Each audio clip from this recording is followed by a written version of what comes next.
So mawami ngimfonele ugogo wami ngeMother's Day ngimtshele the way ngimbonge the way ngikhulise ngakhona kanti ngase ngimbonga kokugcina ugogo wami angifuni ukukhala ngibuyele ngothwasa ngifuna uqedela manje ngene ekuthwaseni mangisephehlweni ngiphakathi ngifikelwe iphupho malifika ngilele ngathi ngenyuka intaba like mangenyuka intaba ngithi ngiyongcwaba ugogo wami ngisho kodwa ugogo wami ushona kanjani ngize ngikwazi ukufika kuye at the same time ngithi mara nginyuka intaba kodwa ngize ngikwazi ukufika emncwabeni walomuntu lengimthanda kangaka ngifonele ilungu lomndeni ekhaya ngichaze ethi hayibo ngiphuphiphu nje ngogogo wami athi hayi akusilutho nje iphupho nje ngithi hayi angazi guess what gogo wami wawa ekhaya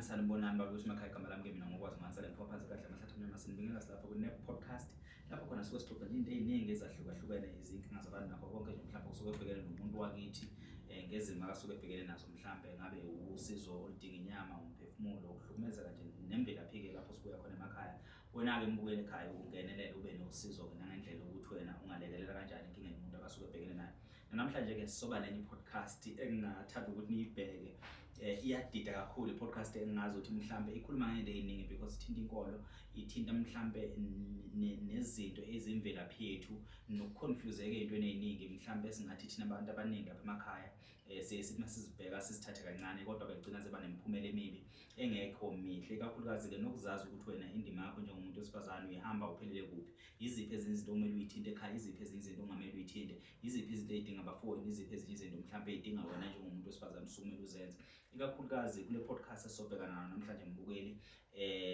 ngingafisa ukuthi uthole ithuba lokuthi in as much as nami nginesifiso sokuchaza mhlawumbe ngizochaza egcineni ngiyiphendule yonke into kodwa ibe khona la ukube nama confusion khona esidinga wena ke mhlawumbe njengomuntu omdala ekhaya ukuthi usilekelele kwezinye zezinto ngingacela ukuthi nibe ingxenye nilalele nansi podcast ezobe iphethwe udadewethu Ndoni ozoyisusa eqaleni ize iyophela ngizophinda futhi ngibuye egcineni sengizobuyekeza ngizobheka ukuthi iziphi izinto mhlawumbe engathiwa ngilekelela ngazo ngisiza ngazo neminye imbono engathatha ngiyibheke kodwa nje ngingathanda ukuthi ngikuveze ukuthi ikhuluma ngezinto eziningi kunezihlahla ezikhulumayo kunezinto ezithinta amadlozi kunezinto ezithinta uNkulunkulu ezenkolo kuningi nje esingathi mhlawumbe akubheke kule podcast ngothando lwenu siyabonga kakhulu ngathokoza nayo podcast landelayo. Sawona mbukeli wethu ekhaya uNdoni wakashando lokubingelelayo ngikubingelela siseyindlini zethu zokusebenza kwiNet Podcast okuhlelo lakho ke ukuthi uma kungabe kukhona inkinga onayo ngabe ukulimala emoyeni isigolo okanye nje noma yini ungafisa ukuthi usondele uzothola ukuthi ukwazi ukukhuluma nabantu ilona hlelo ke lakho lolu namhlanje ke angihambi ngedwa ngikubingelela nje nginodadewethu oseduze kwami engizomnikeza ithuba akubingelele mbukeli bese esibekela udaba ukuthi yena ufisa ukusizakala ngani ngoba lapha namhlanje dadewethu ngikubingelele njani. Yebo ngikhona ungaphila ungabingelela ababukeli bethu bese ke usipha ukuthi sikusiza ngani namhlanje usizo oludingayo. Ngiyabonga ukuthi nibe nami namhlanje. Igama lami nguBeauty wakashando. Okay, ngisuka kwaNongoma kodwa sengizinzela ePitori. Ngize la ohlelweni kaLwazi ngizocela usizo. Okay sisi. Ngizocela usizo la engivela khona ekhaya sinenkinga enkulu yokushonelwa. Sesiphila lempilo le yokuthi sesithukile ukuthi ubani ozolandela. Before ngiqala la ngiyazi ukuthi le ngiyenzile angicela ngivume emndenini because ilimaza mina kakhulu. Ozoyithola omndeni abe awe ukuthi angifuni ukuthi ngizwisa omunye umuntu ubhlungu. Into engilethela ukuzocela usizo ngoba usizo lona ngiyadinga kakhulu. Lento le iqale from 2007, I mean to say 2008. Iqala kanje 2007 shuthi ekhaya ngangizolotsholwa ne. Okay. Mangizolotsholwa ngilotsholwa umuntu ayisuka nje vele khona la ePretoria. Ngikhulume nobabami ke, ubaba ke alungise ke. Mangifika ubabami ungitshela uthi esiyazini ne, ubabami bengibiza uGcino. Okay. Athi Gcino, ubhuti wami ngimtshela ukuthi sizokwenza amalungiselelo okulobola. Okay. Yabona. Yeah. Ukuzolotsholwa nangicetha azokhuluma nami nabakhongi. Bese ke wangiphendula ngokuthi yena uyeza uzoze ehlaba inkomo. Ngizoyibeka njengoba injalo. Uzoza ehlabe inkomo. Sabuzisana nobabami ukuthi why. Baba hayi mina ngathi angeke ngikwazi ukuya lapho kuye. Ngithi no, siyakhuluma ngithi nobabami ngithi baba no ungayi.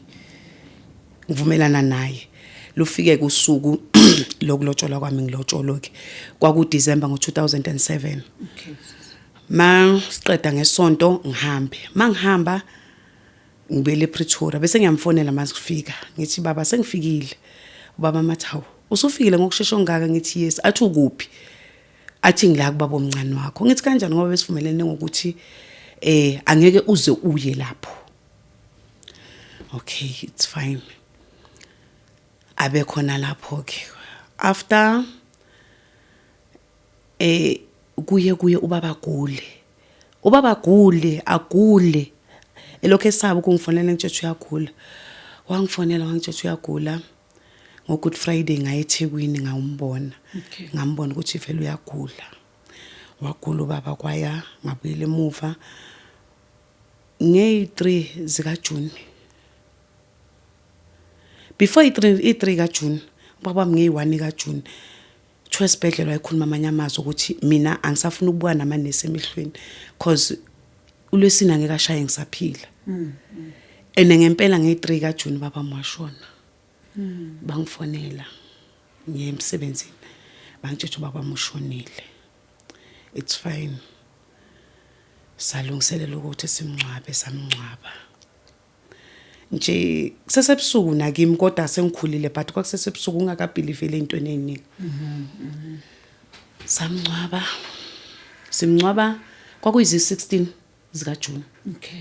Nge17 ka June kwakuyi Father's Day. Okay. Nge18 ka June ibirthday yami. Oh. Yes. Nje ngangaba right after lapho. Ubaba wami mina kubaba kimi bekubaba. Bekuma. Bekuyonke into kimi. Ngangaba right ugogo ehlale ngithethise hayibo kahle wena siqala ukubona ngawumuntu eshonelwe. This January kwashona ingane kababa omncane. U6 months lo ngocountayo. Kwashona ingane kababa omncane. Ishayiswa imoto ibuya estation kwaMashu babephuma ukuthenga nje amabhrukwe. Washona wangcwatshwa. NgoMarch lokhu ngekho right bese kuzomunye ubhuti kimi. Mayifika lo bhuti lo athi kimi, "Beauty ngiyakubona ukuthi awukho right." Ngathi yaselo kwashona ubaba ngikho right. Athi ngicela ukusa komunye umama. Ngiye kulo mama lona. Masifika kulo mama lo. Lo mama lo kwaku umuntu nje ngaphandle obonayo. Mayifika kimi wangitshela ukuthi kwenzekalani. Wathi ubaba wakho wadla ngelanga lamalobolo akho. Washona akashonile ubaba wakho bamthwebulile. Okay fine lo mama lo sivumelana ukuthi uzohamba usebenza ithuna. Hamba usebenza ithuna angazi ukuthi kwenzekalani because akwenzekalanga lutho. Okay. Hlale nalonto leyo ingizwisa ubhlungu because ngabe ngcono ukuthi ubaba ushonile uyidlozi kwesinye isikhathi.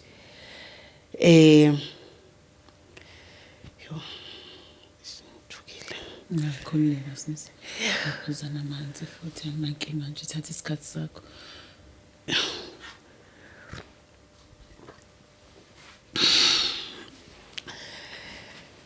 Yeah.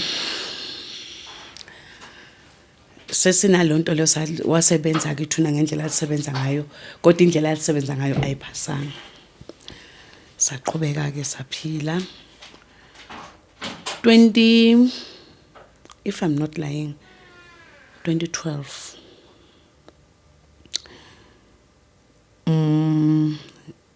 2010 ngahamba ngawuthwasa ngaba nenkinga ke ekuthwaseni ngumuntu othwasile ke ngabuya. Okay sis. 2012 ngoMarch sengilwa nogobela wesithuke manje ngoMarch ngidikile ngibuyele ekhaya bese ngiyahamba ngekhaya kwaNongoma ngiyobona ugokwami kwakade kunomshado nje something like that. Kwakade eqedela amalobolo umntana sekhaya ngiyakhumbula.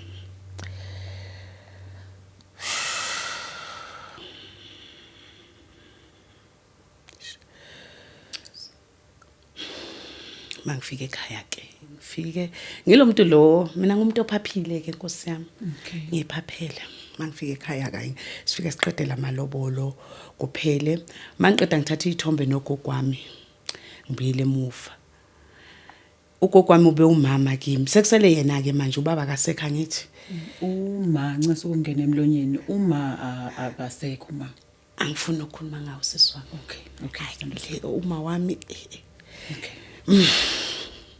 so uma wami ngimfonele ugogwami ngeMother's Day ngimtshele the way ngimbonge the way ngikhulise ngakhona kanti ngase ngimbonga kokugcina ugogwami angifuni ukukhala ngibuyele ngothwasa ngifuna uqedela manje ngene ekuthwaseni mangisephehlweni ngiphakathi ngifikelwe iphupho malifika ngilele ngathi ngenyuka intaba like mangenyuka intaba ngithi ngiyongcwaba ugogwami ngisho kodwa ugogwami ushona kanjani ngiyenze ngikwazi ukufika kuye at the same time ngithi mara nginyuka intaba kodwa ngiyenze ngikwazi ukufika emncwabeni walomuntu lengimthanda kangaka. Ngifonele ilungu lomndeni ekhaya ngichaze ethi hayibo ngiphuphiphu nje ngogogwami athi hayi akusilutho nje iphupho nje ngithi hayi angazi. Guess what gogwami wawa ekhaya ugogwami wayesibhedlela kwakuzoba nomkhehlo ekhaya ngabafonela uanti bami nobaba omncane ngathi ngicethe ningahlabi maningahlaba ugogo esesibhedlela nizomhlaba bathi okay ngilungiselela ukuthwasa. Okay. Ugogwami uwa kanje kufuneke afike nge4 zika June ngidla intwaso azokwazi ukuthi angidlulise abazi ngokuthwasa baya understand. Okay. Angidlulise intweni zami athi hayi mntana nami ngiyesa okay awe angisenalo ithemba lokuthi uzoza ngazi ngizomela ubani. Okay it's fine. Nge27 ngo1 I think kuthi kwaku1 bahlabe angibaboni angikho ma usibahlabi bahlaba isilwane bahlaba inkomo ugogo usesiphehlela kwenza umkhehlo bahlaba inkomo abeqedwe ihlaba inkomo ugogo ashone esibhedlela same day ashona ugogo mayishona ugogo esibhedlela ngiyangikhahle I promise myself mayishona ugogo esibhedlela abangitsheli uLesihlanu abangitshela ngalutho kwabamgqibelo bangangitshela lutho ngesonto ngagula ngagula makufuneka sivuke ekseni ngagula ngangenza izinto zokuthi kufuneka sizenze mangabe sivuka sithwasa ngithi siyavuka kuba nezinto esizenzayo. Okay. Bangifonela wafona uanti wami ngesonto wathi ngicela nginike ugobela ifoni ngamnika ugobela ifoni wamtshela ukuthi ugogo akasekho bangitshela ukuthi ugogo akasekho lela phupho engiliphuphile liyabuya manje ukuthi angenze ngifike emncwabeni umuntu lo engimthanda kangaka. Angeke ngifike ena angifikanga Mabe ngifonela ngomgqibelo ngibuza ukuthi ugogo unjani bengakangitsheli lutho. Bangiphendula ukuthi ithi ngicele ulokhuzana ugobela angikhulule ngize ngizobona ngithi angengikwazi because already silungiselela intwaso sesithengile yonke into ene mangabe ngizobuya kuyofuneka ngihlale u3 months angithi before ngiqedelela ngathi ngicela ukuthi ngiqede eqala bese ngiyeza. Kanti babe ngitshela ngesitayile ukuthi akasekho bengathi bangitshele kanjani. Ugogo wami wangcwatshwa nge4 zika June. Wangcwatshwa shone nge27. Ngagoduka into zami seziyenziwa akekho umuntu ongimele kwasekhaya. Okay. Na njengoba ngutshele ngathi angifuni ukukhuluma ngomama mami. Okay. She was not there. Okay. Akazange azabe khona empilweni yami ngamcela ukuthi abe khona but akazange azabe khona. Ukuthi namhlanje angifuni ukukhuluma ngempilo yami. Ngifuna usizo lasekhaya kuphela. Akazange azabe khona. So gogo wangcwatshwa ke. Nge12 ngabuyela ekhaya. Immediately ngathi mangibuyela ekhaya ngahamba ngaya ethuna likagogo. Angifuni uqamba mangafe ngalisebenza ke mina ethuna likagogo. Ngathi mangifika sengisebenza I feel basebelisebenzile because kwenzeke ezinye izinto ngaphuma igazi ngamakhala ngagula same time ngakhanyisa amakhandlela ngiyamethemba uNkulunkulu ngemihla namalanga ngathandaza ngamcela ukuthi angipha amandla waqhubeka ke lokhu nje siphila nje kanjalo ke kwalandela uAntwami omunye 2013 uAntwami mayilandela siyagula ke manje yimi noAntwami sobabili siyagula mina ngiyayisebenza kwavela athi nje uAntwami yekela ukuyisebenza ngizokusiza lapha engikusiza khona senginalelo themba lokuthi uAntwami ukhona uzongisiza sigula sobabili uDecember ngathi ngise-clinic kwangena ikholo yangithi uAntwami naye akasekho. Uma uthi ncise uma uthi niyagula nigula kanjani ukugula kwenu kuyafana kwenzakalani gula kuni mhlawumbe uma ungabekela umbukelo wethu esithombeni ukuthi naniphethwe yini. uAnti wathi mangitshela ukuthi kuthiwa uphethwe icancer. Okay. Mina ngangiphethwe iTB. Okay, sekule ngxenye yokugula ngikhumbuza something. Mina esibhedlela mangigula kanjalo I still remember kungena ama professor mabengena baphethe iX-ray bayibuka bayangibuka ngilele empedeni sengiphelelwe ithemba vele nami ngaleso sikhathi yazi bavele bajika kayi1 bathi Shandu she's going to die basho nje kanje bengibhekile ngalibona ithula nami ngathi nanti ngacela uNkulunkulu ngathi uNkulunkulu makuyisandla somuntu masingaphumelele baba makuyintando yakho ayenzeke. Ngavuka empedeni ngaleso sikhathi leso benga understand ama doctor ukuthi kahle kahle ngiphethwe yini. Ngangifike ngene esibhedlela for i-weekend. Ngiphungisuka endlini yami ngigulela ukufa mangifika esibhedlela ngiphole. I still remember bafethu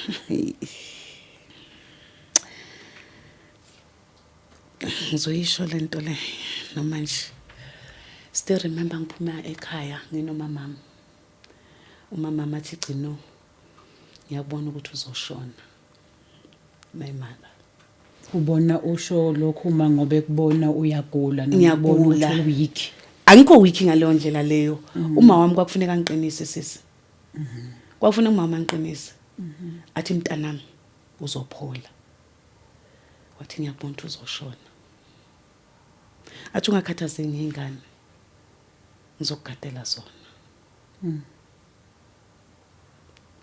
mama athi ungakhathazeki ngendlu waba ifa lami ngiphila manje angakafi ngiyaphila uyalaba ngathandaza futhi ngathi Nkosi abantwana bami bayangidinga bawu2 amantombazane bayangidinga ngiyacela baba ngaye esibhedlela ngangena esibhedlela ngahlala iweekend On Monday ngamfonela ngathi mama bathi bangidischarge esibhedlela bathi ngiyaphapha ngikhuluma kakhulu. Mama mwakwata wathi wayokhuluma kakhulu nawe. Ngathi ngicela uzongisayinela. Ngathi angikakwazi. Ngasayinelwa ngoba ngangijwayela abantu ngasayinelwa ngomunye taxi driver. Wangithatha wangibeka endlini. Ngafika endlini ngathi ukuhlala ngagula futhi ngabuyela esibhedlela lapho engahlala khona 3 weeks. Mangiphuma ngatshela ama sister ngathi mina ngisabuyila. Mina namhla ngipholile. Ngaleso sikhathi nginendumba eJaradeni ngithi ngitshelela ukuthi ngibuyele koThwasi. Sengishintshile angisesiyinyanga ngaleso sikhathi. Sengumzalwane. Praise the Lord. Ophelele. Manake sendo sami. Ngesikhathi uphuma esibhedlela ucela uma ukuthi azokusayinela bekhiphe esibhedlela. Isizathu kwakuwukuthi ukhuluma kakhulu njengoba usho ngoba wasupholile. Ngasengipholile. Okay. Ngasengipholile sengichecka abanye abagula esibhedlela ukuthi bayafila kanjani. So doctor hayi ukhuluma kakhulu uphuma esibhedlela. Yes ngasengipholile. Okay, ngiyakuzwa. Sengizobuyela esibhedlela esinye bese ngiya komunye umama omzalwane. Athi yazi inkinga yini? Inkinga iseJaradeni. Ayikhombe ngathi inkinga isedlozini. Athi kufuneka ushise yonke into leyana. Okay. Ngiyagula. Ngilanda ingane eKZN ezongisalela nezingane zami. Asale nabantwana bami. Mayisele nabantwana bami kunesihlahla eJaradeni.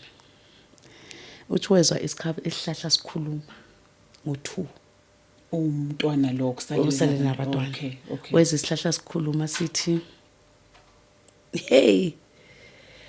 Naw lokho uhleli la.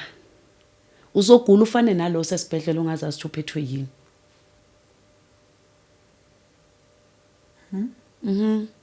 Sihlahla. Mayifika esibhedlela uyangitshela. Ngide? Athi yes, ngithi but bengiconnect ukuthi something is not good endlini. Kunento engahambi kahle because nami angilalanga ebusuku. Athi isihlahla sisho njalo ngicela uphole. Ngifuna ukubuyela ekhaya. Hayi bangidischarge ke mabengidischarge. Umama lo yana wathi ungayikhaya. Ngicela ulale somewhere. Sizongena ngomthandazo ekhaya. Sithandaze. Ngathi no it's fine. Ngalala komunye umkhaya wami engangimjwayele. Savuka ekseni saya esontweni masuka esontweni sasuka nabanye abazalwane saya kwami wasifika kwami kwangena sathandaza. Okay. Sathandaza. Masiqoqa ukuthandaza sangena endumbeni sathatha yonke into sawoyishisa. Kwaba ukuphola kwami. Ukuthi ushise yonke yokungoma. Yes. Ngiphume singene namhlanje nabazalwane. Kusasa umntana sekhalo wathi ngeke ngisakwazi ngiyaxolisa ngicela unginike imali ngibuyele ekhaya kwaNongoma. Usisi wamlandile ukuthi azogada. Angakapholi. Uyasaba naye. Akabaleki ukuthi akafuna ukunginakekela ubalekiswa ukuthi uyesaba.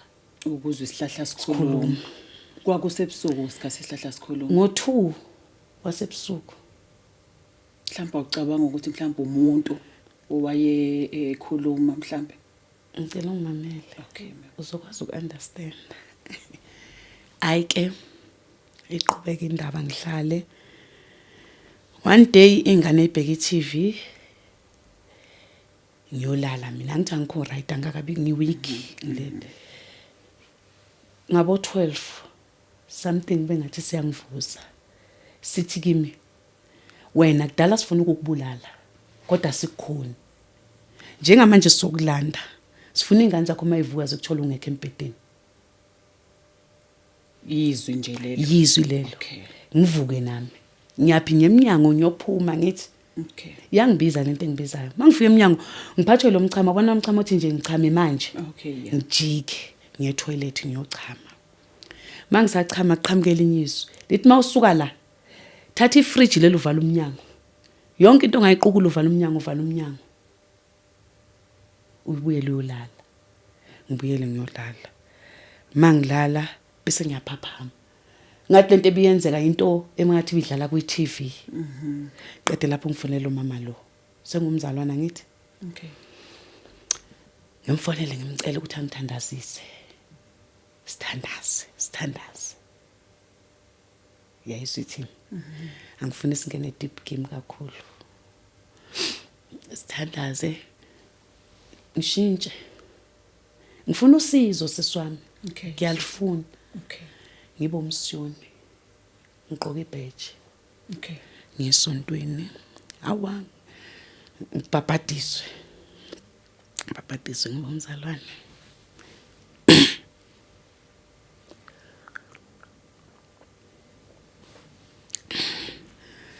One day ngithi ngisagqoka ibheji livele liphelela. Bangixoxe esontweni. Bathi uyazi ukuthi akufuneka ube la. Unobizo obizelwe lona.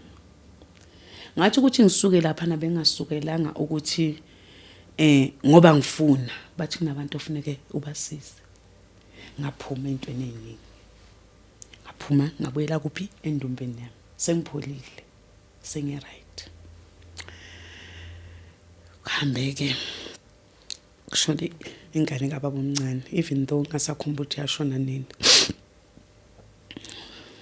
Sihlale silokhu nje siqhubeka nempilo. Indaba nansi la ikhona. Mina ngila ePretoria ngilokhu ngifonelwa. Kuningi kakhulu izinto ezenzeka ekhaya. Ish. Ukukhumbulekayo nje Ngiyakhumbula. Uzokukhumbula ngendlela. Because I still remember ngelinye ilanga ngekhaya kufika umlayezo ukuthi ngekhaya manje ngiyolala. Ngifike ngilale nje ngiphahle ngibuye. Mangifika ekhaya ngithola kuthiwa kunomunye ubaba othi uyihlobo sasekhaya ngazi kanjani. Mangifika kuthi uzokwenzela umsebenzi. Kube nezwe ukuthi mayingahlatshelwa lo baba lo uzobe kubulawa thina. Ngilwe nalo baba lo azangithuke. Uyazi ukuthi ngathi mangiqeda ukufana lo baba la kaphinda ngeze ekhaya. Abaphindanga bambona ekhaya. Angimazi lo baba lo wangithuka. Kodwa nje ngoba angazi noma ngithina ngesabi ngikhuluma kuphela into engiyifilayo ngiyayikhuluma mina. Okay. Ukuthi ufila kanjani ugogo wami ungifundise kanjalo. Ungagcina into ngaphakathi. Ukuthi ngagcina into ngaphakathi. Athi uNkulunkulu akamfuni umzenzisi.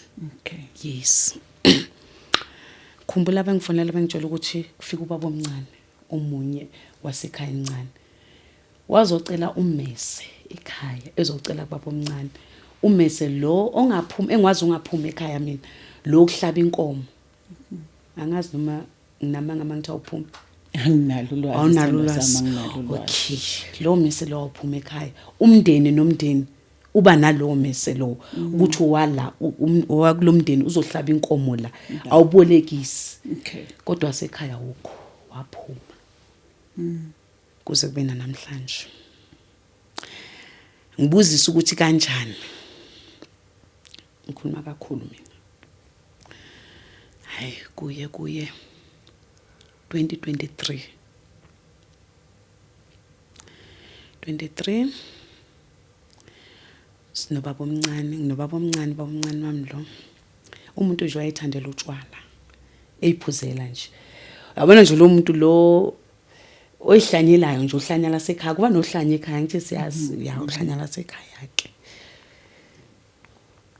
ubaba omncane wami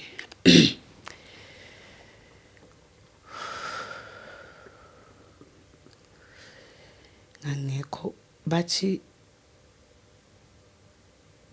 wabuye ebusuku bomncane wami beyivaka vele eyisabela nje wabuye ebusuku wathi maybe ebusuku wathathwa ngoTikoloshe egedeni ya ekhaya sentabeni mozwa sekhaya sentabeni wamthatha ephansi la phansi kwentabeni la kunomfula wamthatha lo Tikoloshe bamgidisa ngapho ubusuku bonke kuchaza yena manje ubaba omncane. Okay. Bamgidisa ngiyaxoxelwa ngifuna ukunderstand bamgidisa ubusuku bonke bazobuya ekseni mayibuya ekseni ubuya akasenayicathulo ubuya inyawo ifufukile ubuya uweak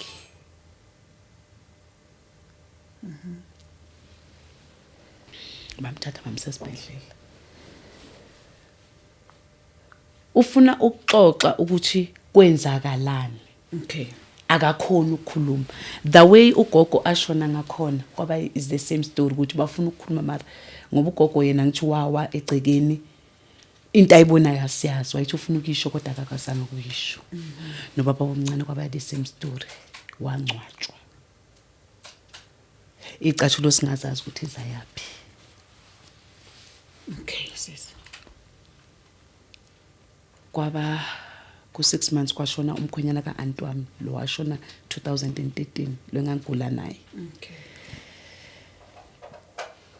Ngifikelwe iphupho lithi kimi abantu ekhaya bayaphela bashona ngokuthwetshulwa wenzani wena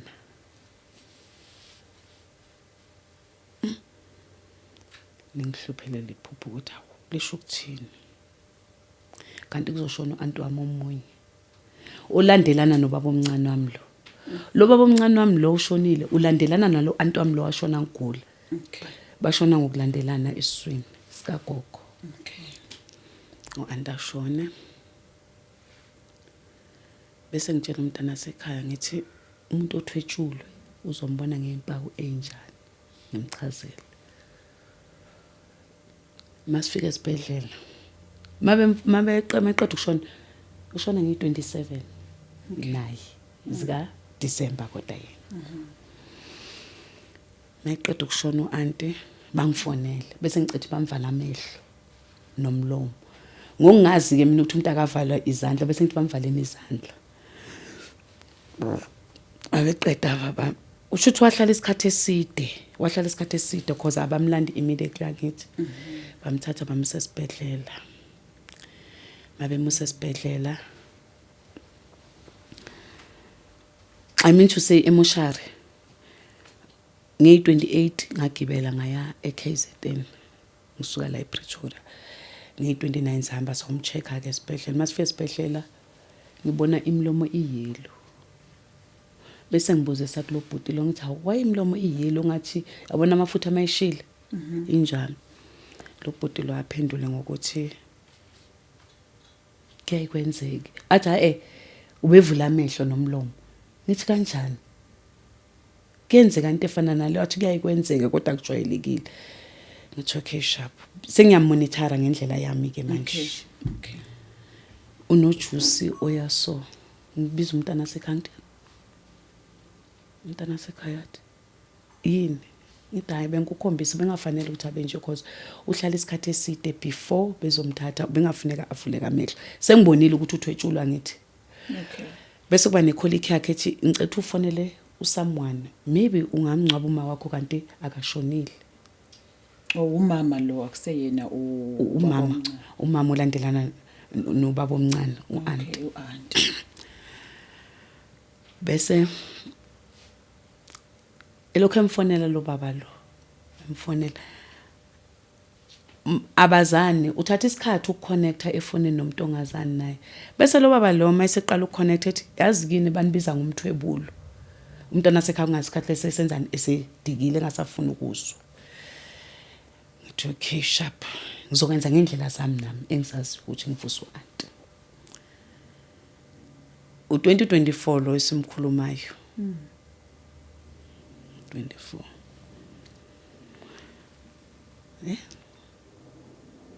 2025 ushone ngo2024 Anti wami angazi ukuthi step wayina ngiko right yazi Yes. angiko right angaswaye simngcwabo uAnti nge4 zika January nge5 ngibuyele emuva manje mangibhizi egcekeni kube nobaba omncane wami omunye akangithandi vela nginandaba naye nami athi lengane avitshela ukuthi yazi ngithi nimtshela ukuthi ngazi kakhulu vele angeke angenze lutho yimi nje ngimphendula ngaleyo ndlela leyo ngeyi5 sesiyahamba sibuyele ePretoria ngihamba ne-firstborn yami bena 25 ngaleso sikhathi masingena ngene ngiye kwaRondo ufike ngena nje ngalo ndlela yami nje ukuthi hey guys uJesu wathi indlela yeneqiniso kubafundi bakhe nami sengiyiyo phendule umuntu lapha angifuni ukufaka amagama omndeni angifuni ukufaka umuntu kuphendula omunye umuntu yazi wangiphendula thini ingozi zomgwaqo ngibheka ingozi zomgwaqo ngithi hayi mina ngihamba nengadla ngihamba nomanqaba ngihamba noJesu angeke kwenzeke lutho ahlala athi ngithi ingozi zomgwaqo mntanami uyaqala ethuka manje ngithi asambe sothandaza mntanami singene endlini kagogo sithandaza sicela indlela uNkulunkulu sambe mase sehla abamazi unongoma itaxi egoli mase seBenedict isesehlela la eKenani kube nevoice efika kimi ithi lendlela oyihambayo inzima fonela uNkanyamba ucela kuthandazisa akhanyisela ikhandlela ubani uNkanyamba ngithwase naye ngimfonela uNkanyamba bathi lendlela engihamba inzima cela ungithandazise asukume same time angithandazisa hamba imoto ihamba fike eForkrust sithenga ukudla sidle mase sisuka eForkrust sikhathele sonke ngivuke ngivula amehlo mangivula amehlo kunelinye izulu elaqhamuka esithubeni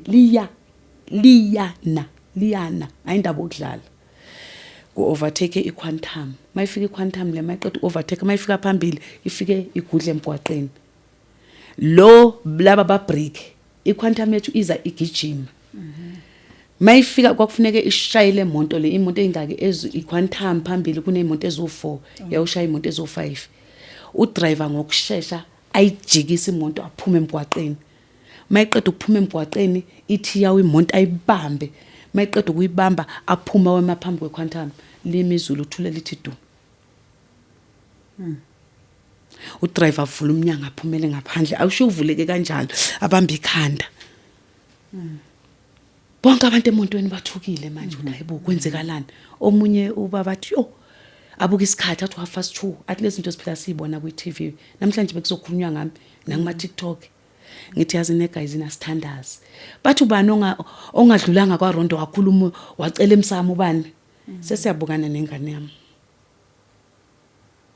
ngithi ngicela isithandaze bafethu le ndlela le asicela uNkulunkulu yazi udriver wahamba wazofika eGoli engakhuluma sathi masingene eGoli athi bafethu uyabona le yangozi leyana ibiyonyantisa igazi ngoba neQuantum eyayimlandela nayo yamlandela yaphuma yaya eceleni ngoba ukube akaphumanga ngaphandle yomshaya kuze ezinye ngemuva zibashaye sakhumbula la amazwi enkosi somgwaqo ukuthi bengibekele emgwaqeni ukuthi ngoba mina vele ngikhulumela kakhulu ngabafonele ekhaya ngabatshela ukuthi lalelanike ngeke ngiphinde ngibuye ngeke ngiphinde ngize kwaNongoma mangabe kwenzeka kanje ake ngibuyile emuva kancane kunomntana wasekhaya akasekho emhlabeni uThami ukuthi ngisukume kanje ngisukumiswe nguye uThami wagula wayesibhedlela bene kidney failure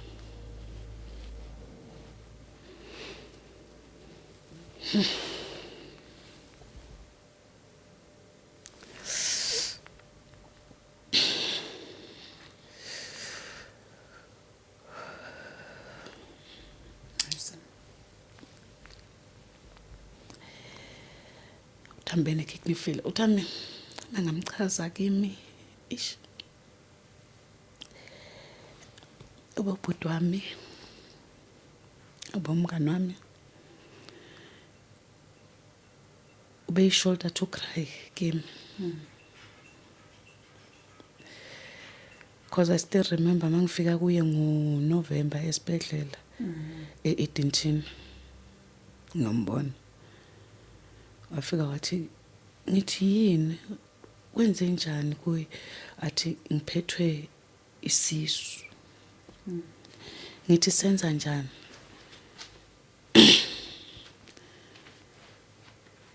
Athi sibhlungu kodwa ngizwa kunezinto ezikhulumayo la kimi ekhanda. Ngithi mara uphethwe isisu, athi yes.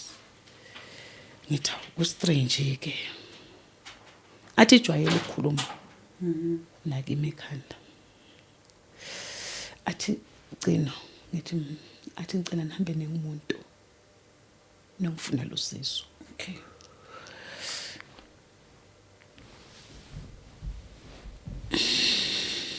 Ngicela nihambe nongifunela usizo. Ama-belief ethu singaba umndeni kodwa ama-belief ethu awafani. Yeah. Ngithi Thami, angazi ngizokhuluma nosisi wakho. Ngithi mara ngeke ngaya ngumuntu, ngathi mangiya ngumuntu wangitshela ukuthi bayakufuna njengamanje impizi inkomo esekhaya. Wathi wangangitshelanga ngathi ngangisaba kodwa ngaba wrong. Ngabona move ukuthi ngaba wrong.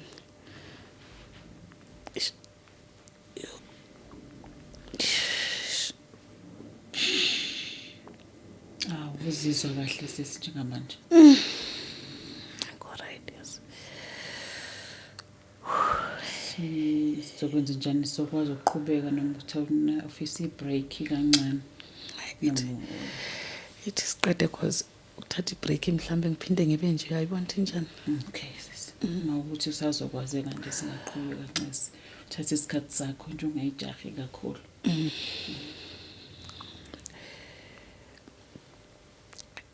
Bese ngithi okay sharp ngiyakuzwa.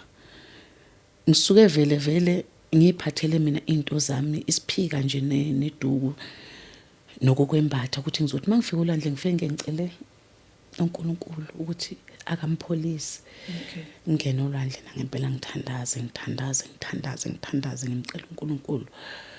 Mangibuya ngo7 ngabuya ngephasi labo 10 ebusuku. Mangibuya ngabo 7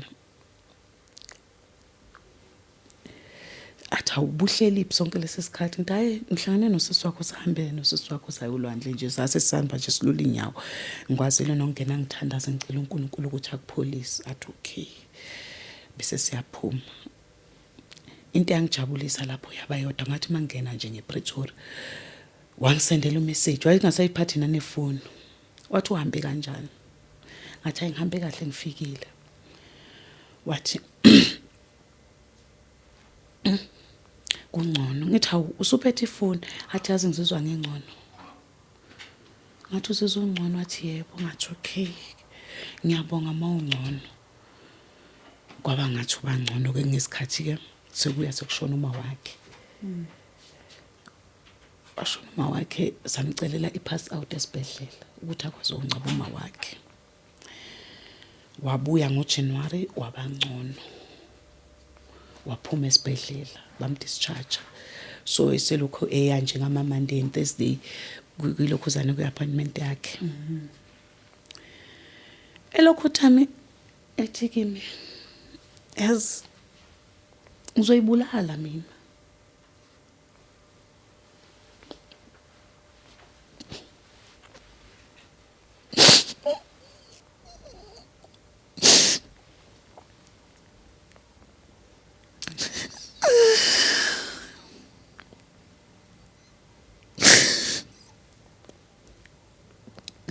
Athi ngizoyibulala. Ngithi no, ngayibulala mntana sekhaya. uNkulunkulu ukhona. Uyasizwa imihla namalanga. Athi mangibuya esibhedlela leli khanda lengiphathayo.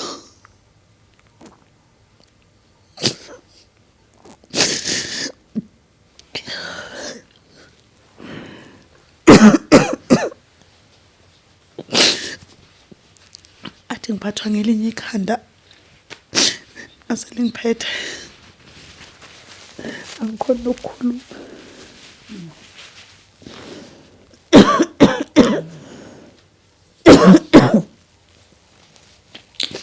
Athi angikhona ukukhuluma. ngithi uzoba right mntana sekhaya bheka ukhona uhlala esibhedlela wazi wagcina uphumile uzoba right. Ngiyakuthanda bengihlala ngimtshela ngathi ngiyamthanda kakhulu bengimthanda kakhulu. Ngikhulume naye ngedate ngise ngimtshele dawe ngimthanda ngakhona ngiyiwani ngiyazi ukuthi uya kwaNongoma.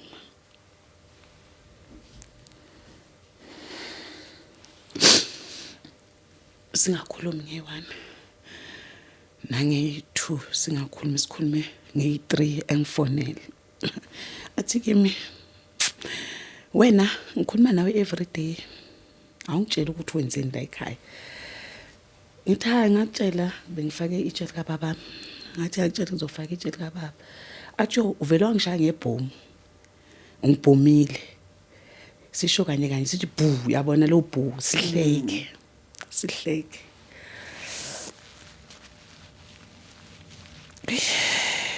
Sunday ilanga lakhona Monday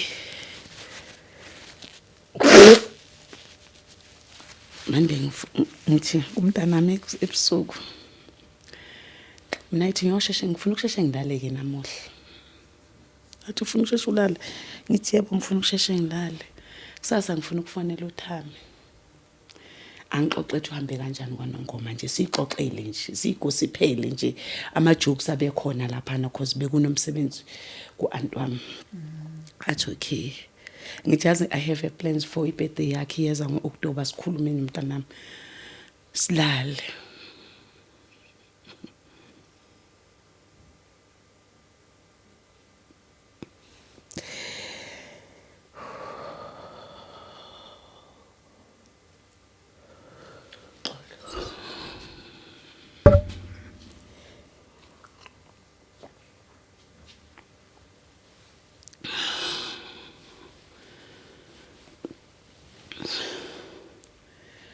Kukhala ifoni ngo-6:10 ekuseni ngiphendula ngithi mangiphendula ngifonela umntana sekhaya uyakhala athi uThami uyihengile. Ngithi uthini athi ngithi uThami uyihengile. Ngithi angikuzwa mina okwangempela ngangamuzwa. Ngangamuzwa kwangempela futhi athi ngithi uThami uyihengile.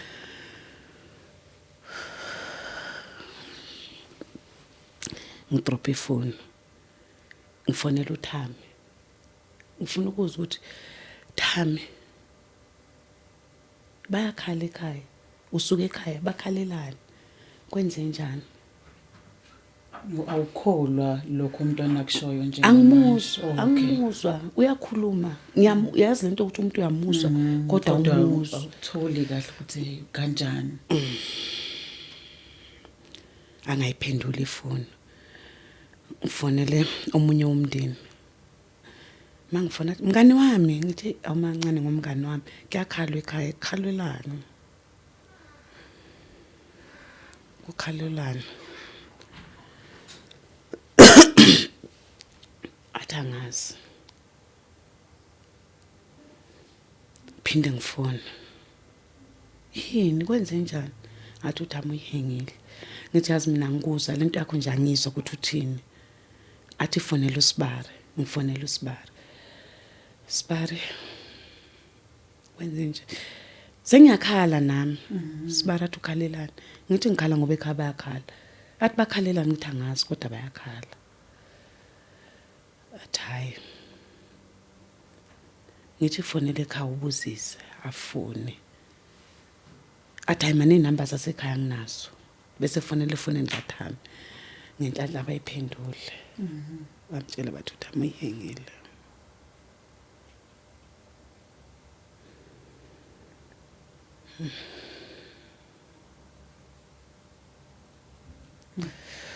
Bathi uThami uyihengile angifonele angitshele ukuthi uThami uyihengile. Okay Uyenga ngengakena ngiyi5.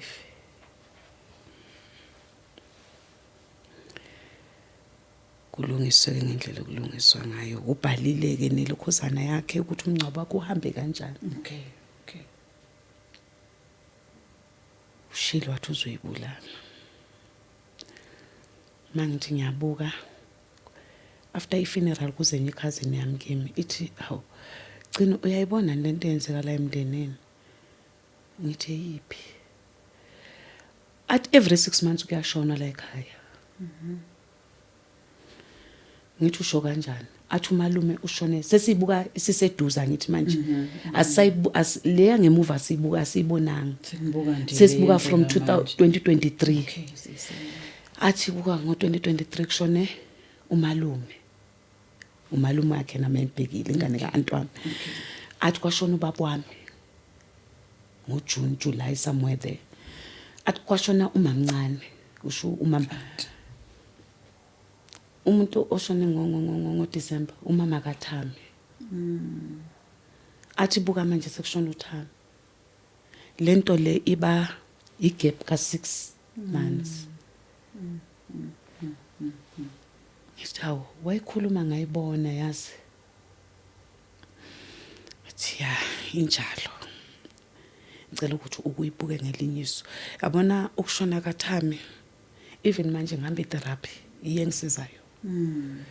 Ngihamba itherapy kunento nje ahamba nayo kimi. Angazi ukuthi ngichaza ngithini.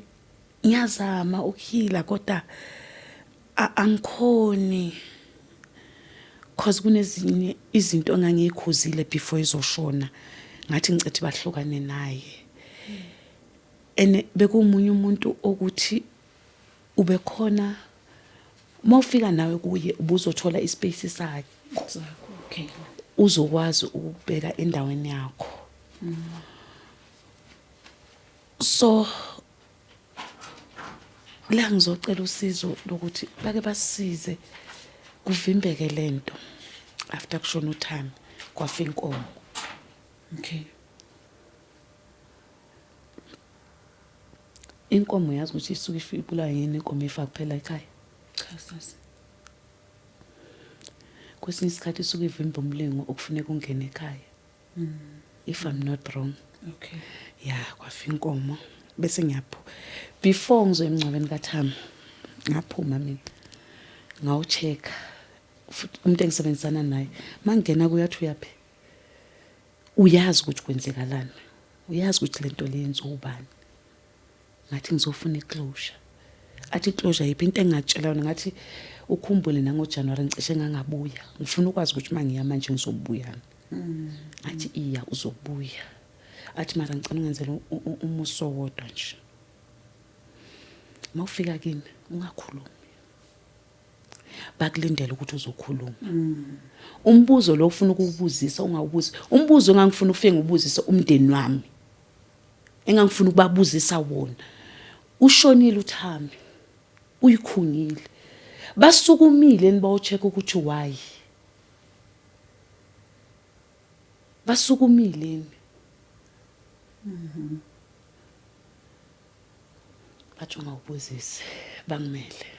Ngingaze ngikhulume. Kwaphinde kwabahlupha ukuthi yini ngingakhulumi. Ukufika kwami ekhaya ngomncwabo kaThami. Ekhaya lami laphenduka enye into. Kwaba ngathi angikhulelanga kuloya muzi. Kwaba ngathi ngistrange ekhaya. Ngaphenduka isitha ekhaya ngingena. Ekhaya angazi ukuthi ngenzeni. Kodwa usizo lona ngiyacela. Manga ufela umuzi wakithi. Ngizofela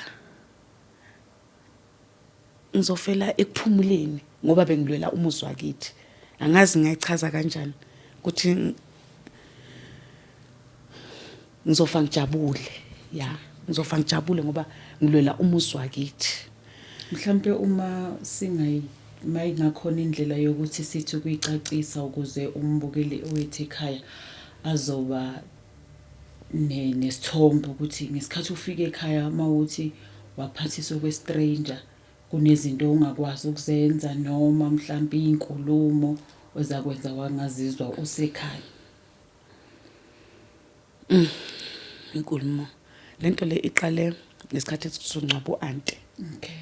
Iqale lapho ngangayi yabona nje ngathi hayi kodwa kuthe makufika kuthami because ngangena ekhaya sekusebusuku vele. Okay.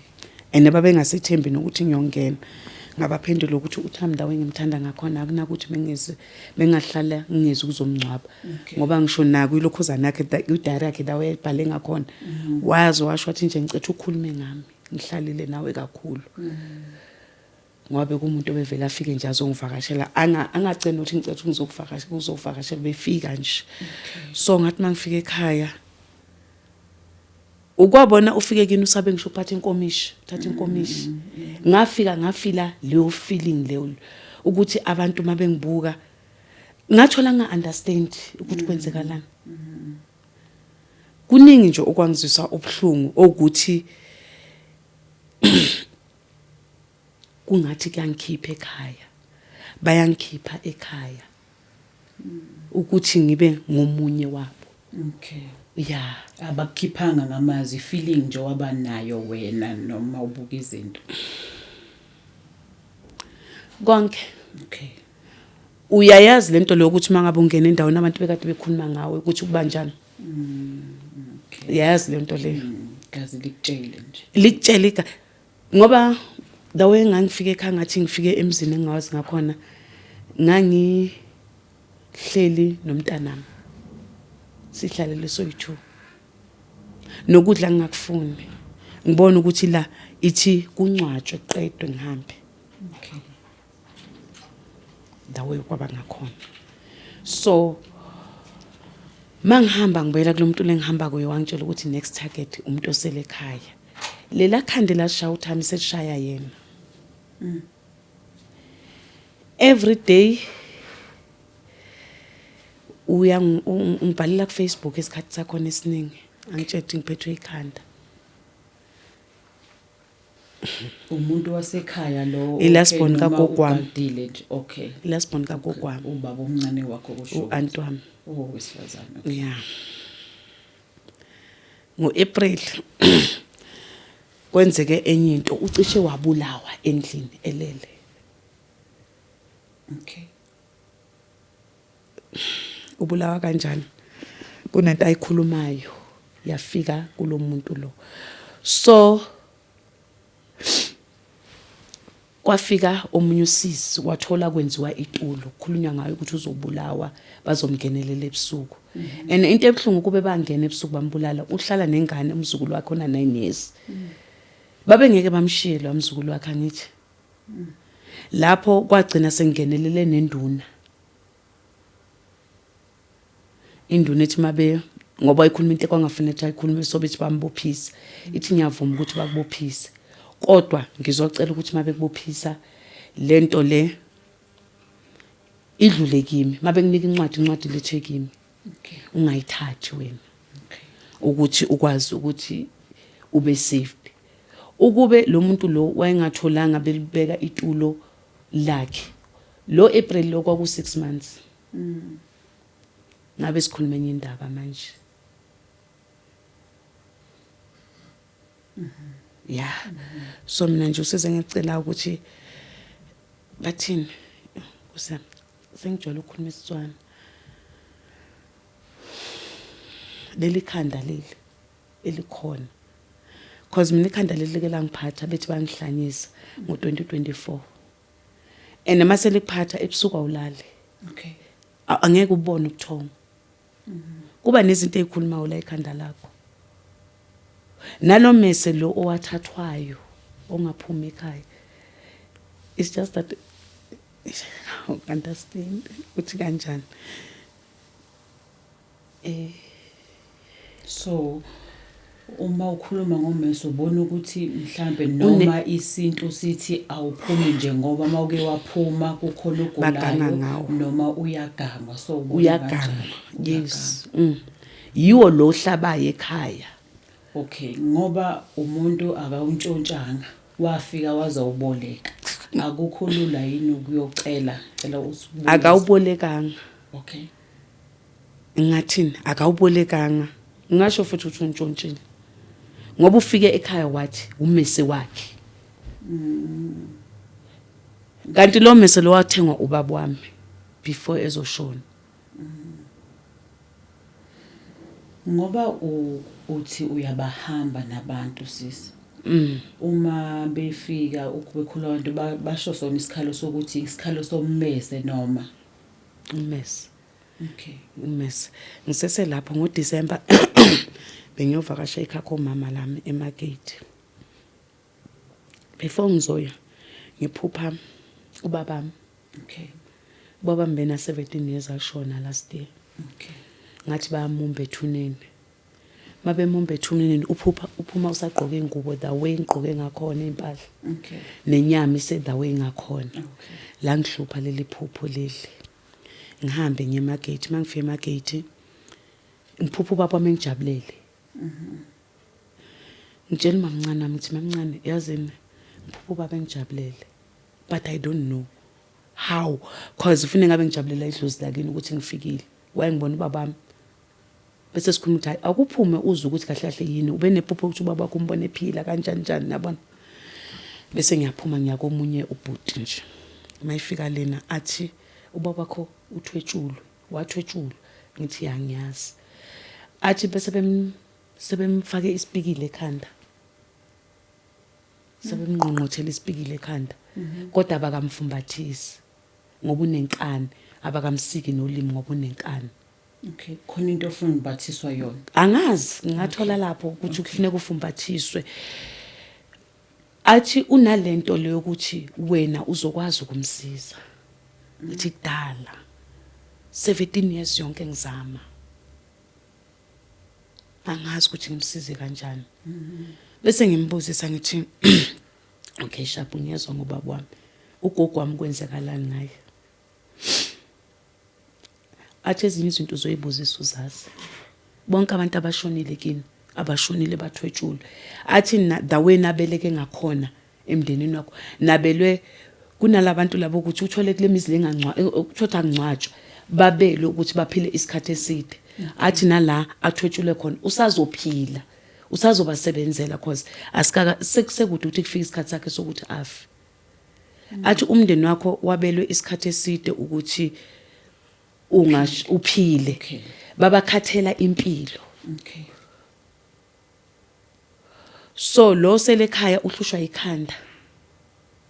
Nguye ngimcelela usizo kakhulu. Uhlushwa ikhanda. Usenokuwa aphathwe bathini? uyadlikiza Awe bathini? Use atukuluke bathini ngesizulu? Akadlikizi yena uvele nje awe. Ngathi uphethwe isifo sokuwa yabona. Amadolo lawa aqhaqhazele awe manje uhlala nengane ka9 years. So last ubengitsho khala ikhova ekhaya. okay Endlini unokuzwa ngathi kunomuntu onyathela phezukweni. So sesiphila nje ngokwesaba. Sibuzisa ukuthi olandela ulandela nini? Mangashona yena ekhaya umuzi wasekhaya uvaliwe. usisi lo sekhaya ngesikhathi ewa akazaye kodokotela Unesiyezi uvela phathwe isiyezi ya. Usiyezi uvela phathwe isiyezi bese yawo. okay shuthi ubona noma nikholele ekutheni nakusiyo into kadokotela. Akusiyo. So uma sekumqalile kuze kuyiphelele nje ngaso Kuze kuyiphelele. Mina sengize ngisaba ukukhuluma naye because mangokhuluma naye ngine stress evele. Uzokwengeza istress kimi. okay Because umuntu communicate naye kakhulu yimi wena nomntanakhe. okay Yeah. umntanakhe usekhaya naye Umntanakhe sejuzi naye noma uyazama khona la ejuzi. So ukhuluma nathi soyi2. so njengamanje kusho ukuthi wena sisi ongathi ukuzele ikuphi ofisa ukusizakala ngakho ucela nje usibeke ukuthi ikuphi ngoba ukhetha ukusibhalela ikuphi ofisa ukuthi bakusize ngakho ababukele emakhaya. Mina into engicelayo ngicela basisize ke kuvalwe lento leyo ukuthi kushona abantu ekhaya u6 months omunye nomunye ngoba sekupheliwe. Yona into engicela kakhulu leyo nokuthi masingathola umuntu ongakwazi ukusebenzela amathuna. Uke wayiphatha eyokuthi ngesikhathi kushona ubaba walisebenza ithuna. Sasebenza. Ngesikhathi kushona ugogo. Ngasebenza awuthula. Kodwa mhlambe usebenza ithuna usuke ufuna ukuphindisela noma uma uthi usebenza ithuna nceso ukubuyisela emumva. Njengamanje yazi ukuthi nenhliziyo yami isifile vele nonembezo songilahlekela kodwa njengamanje into engifisayo iyodwa ukuthi kuvaleke lento eyenzeka ekhaya. Okay. Okay. Ivaleke lento eyenzeka ekhaya. Ke ngithole isandla somunye umuntu ngoba lento isemndenini ibanzima. Into eyenzeka emndenini ngisho ngathi uyayizama ungomndeni angeke iziphumelele. So nje into engicelayo njengamanje ucela nje ukuthi ke kuvaleke. Okay. Kuvaleke lento eyenzekalayo. Angibafakanga ngimapholisi siswami. Anginayo ipolisi engifake kumuntu wasekhaya. Okay. Angeke ngize ngivule. Into engilwelayo ngilwela ukuthi kuvaleke lento eyenzekalayo. Yeah. Shuse ekhaya sekusele umuntu oyedwa antomncane. Isona sikagogwami. Bawu 3 but umuntu osesele ekhaya ukuyena osibhekele ekhaya uyena. Uyena osibhekele ekhaya. Nguyesithi masingena ekhaya sithole amanzi okugeza ngaye. Okay, angazi noma kukhona enokunye ubungafisa ukuthi ubeke usizakale ngakho utshela umbukele ekhaya noma mhlambe sekube kuyilokho nje uma ukuthi lokho bengingacela ukuthi ushiye inamba yakho ukuze uzokwazi ukuthinteka. Ikho kuphela ukuthi kuvaleke ukuthi nje kuvaleke lento eyenzeka ekhaya kube nomuntu asisizayo bese esusa leli khanda leli liphethe uanti. Yeah, leli khanda leli ngoba naye umntana ka auntie last ungifonele engitshela ukuthi yazini limphethe lize liphume unyembezi. Mina ke ngiyakhona ngoba manje mina sengihlala nginamaphilisi ama grandpa ami liyasiphatha leli khanda. Nginombhemiso nginenye engishikisha la ezandleni bese ngiyenza kanje bese ngikwazi ukuthi ivule ama nerves. Okay. Yeah, leli khanda leli likhona yabona into eyenza ukuthi abantu bahambe ekhaya nanti ikhanda.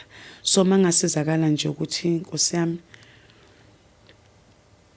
lokhuzana kuvaleke lento le eyenzeka ekhaya iyona nto nje ngicela kakhulu leyo. Okay. Inamba zami zithi 079 716 5855. Ngicela uyiphinde futhi sisi. 079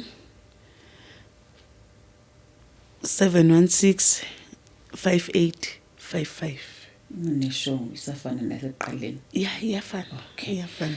Ay, sibonge kakhulu sisi. Ngiyabonga. Mbukeli wethu ekhaya siyabonga kakhulu sesifike emaphethelweni ke ohlelo lethu lanamhlanje. Nangu sisi uzocela usizo kakhulu kunesifo nje ekhaya abantu bayahamba emhlabeni. Cela ungavela ungaba nalo ulwazi ukuthi isimo esikanjena sivinjwa kanjani okanye into kanje ilashwa kanjani.